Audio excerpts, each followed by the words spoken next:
Reka nongere masuze kandi mbifurize ibihe byiza mwebwe mukomeje kudukurikira mukomeje kubana natwe mu makuru n'ibiganiro bitandukanye.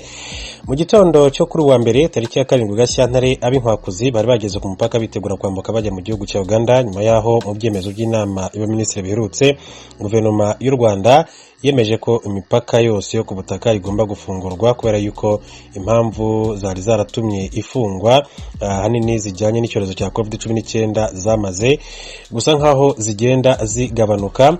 Gusa nko ku ruhande rw'igihugu cya Uganda navuga yuko n'ubundi umubano ntabwo wari umeze neza, nyuma yaho mu by'ukuri u Rwanda rwakomeje kugenda rushinja igihugu cya Uganda ibintu bitandukanye, gufasha abashaka guhungabanya umutekano w'igihugu cy'u Rwanda kandi bagakoresha n'iyo mipaka byose. Hanyuma Uganda nayo hari ibyo yashinjaga igihugu cy'u Rwanda, n'ubundi n'umubano utari umeze neza. Gusa nyuma yaho umuhungu wa Perezida Museveni witwa General Kainerugaba Muhoozi akoreye uruzinduko mu gihugu cy'u Rwanda, navuga yuko ibintu byatangiye gusa nkaho bikomeza kugenda biba byiza cyane.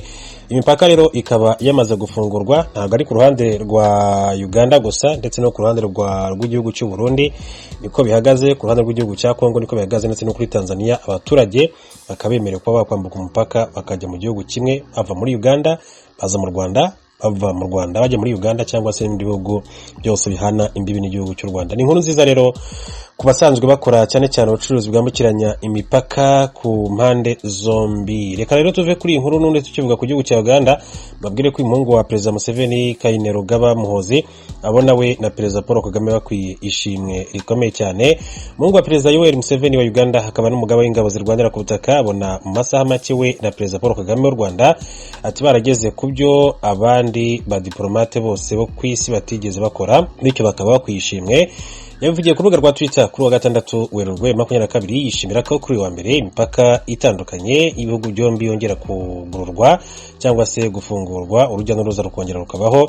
General Kainerugaba wubaha Perezida Paul Kagame nka se wabo yagize ati umupaka urafungurwa mu buryo bwuzuye ejo, bwabivugaga ku munsi w'ejo masaha 7. Ati ngiwe na data wacu Perezida Paul Kagame twageze ku byo abandi ba diplomate ku isi bananiwe gukora, ati ndatekereza dukwiye ishimwe.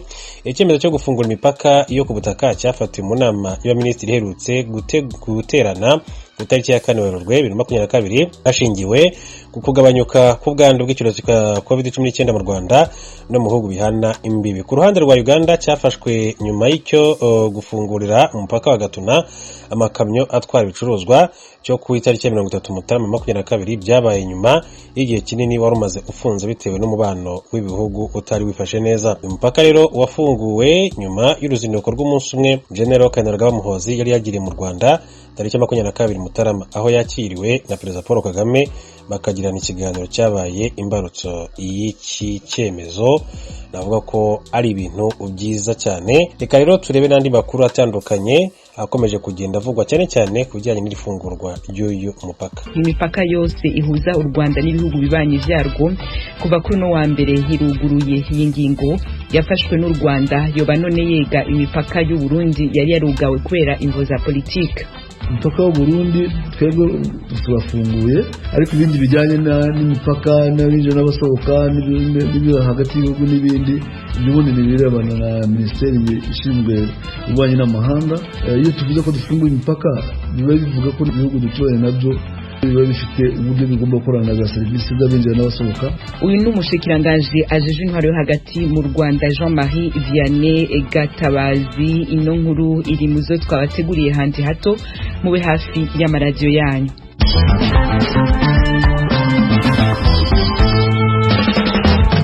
Nongere ndabahikaze inshuti bakunze bijwi rya Amerika. Kuva kuri no wa mbere imipaka yose ihuza u Rwanda n'ibihugu bibanyi yari maze igihe ipfunzwe irafunguwe. U Rwanda rwafashe no ngingo mu rukurikirane rw'izindi zafashwe zorosha amabwirizwa yo kurinda COVID-19. Ntibiratomoka ariko niba nko ku ruhande rw'u Burundi ico gihugu naco kizokugurura imipaka yugawe haraheze imyaka 7 kwera imvo za politike.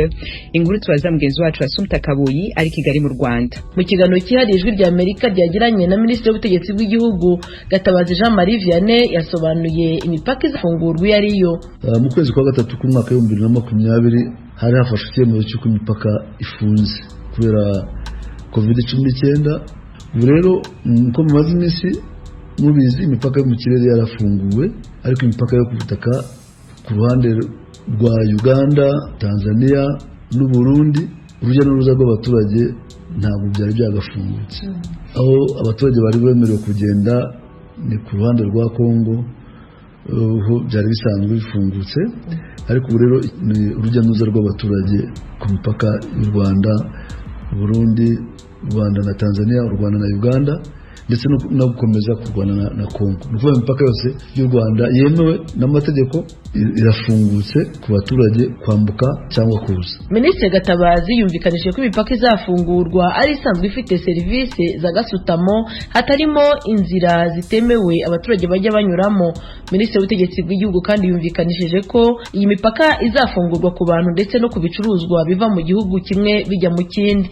Inama ya minisitiri kandi yemeje ko abagenzi binjira ku mipaka yo ku butaka bashobora kuzajya basuzumwa COVID-19 mu gihe bibaye ngombwa mbere yo kwinjira mu gihugu. Minisitiri w'ubutegetsi bw'igihugu asobanura ko abagenzi bazajya basuzumwa COVID-19 atari bose, ahubwo nabo Minisiteri y'Ubuzima izajya ihitamo kugira ngo harebwe ko COVID-19 yongera cyangwa igabanuka.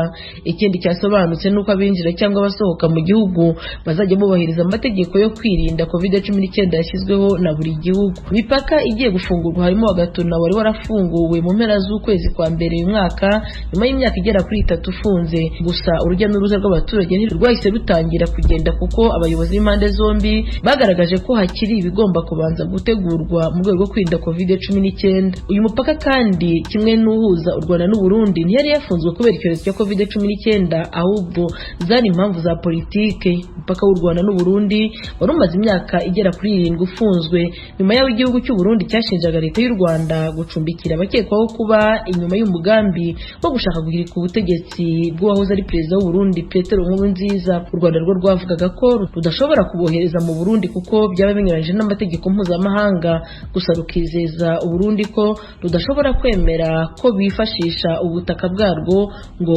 baruhungabanye.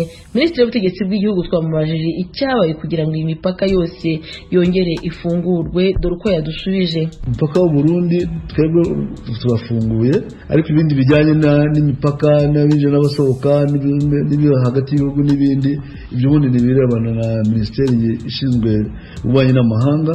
Iyo tuvuze ko dufunguye imipaka biba bivuga ko n'abandi bihugu duturanye nabyo biba bifite uburyo bigomba gukorana na za serivisi z'abinjira n'abasohoka ndetse na za serivisi z'ububanyi n'amahanga hagati yacu n'ibyo bihugu, kugira ngo ibirebwa byose n'ibikenerwa bibe byakorwa. Kuba hari icyo cyemezo cyo gufungura imipaka ni kimwe, ariko kuba hari ibindi bihugu nabyo bifite uko bitegura gahunda zabyo, uko byakira abaje babigana, ibyo byose nabyo bizarebwaho hagati ya za minisiteri zishinzwe ububanyi n'amahanga ndetse na za minisiteri z'ubuzima. Nubwo amasaha y'akazi yashyizwe kuri 24, hari ibikorwa bimwe na bimwe bizajya bifunga saa 8 z'ijoro, harimo abacuruzi b'utubari ndetse n'ibitaramo.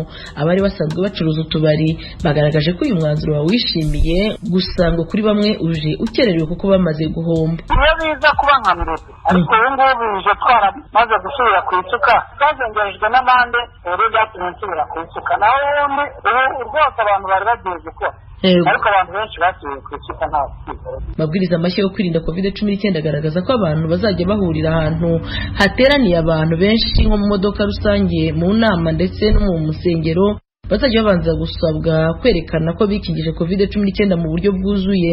Leta ivuga ko ingamba zo koroshya ibyemezo byariho byo guhangana na COVID-19 bigendanye nuko iki cyorezo kigenda kigabanuka umunsi ku munsi. Asumta Kaboye, Ijwi rya Amerika, i Kigali. Asumta, hagati aho bamwe mu banyagihugu bari babeshejeho n'urudandazwa bakorera hagati y'u Rwanda n'u Burundi mbere y'ugarwa y'imipaka ihuza ivyo bihugu bakomeje kumvikanisha ko bahahombeye cyane.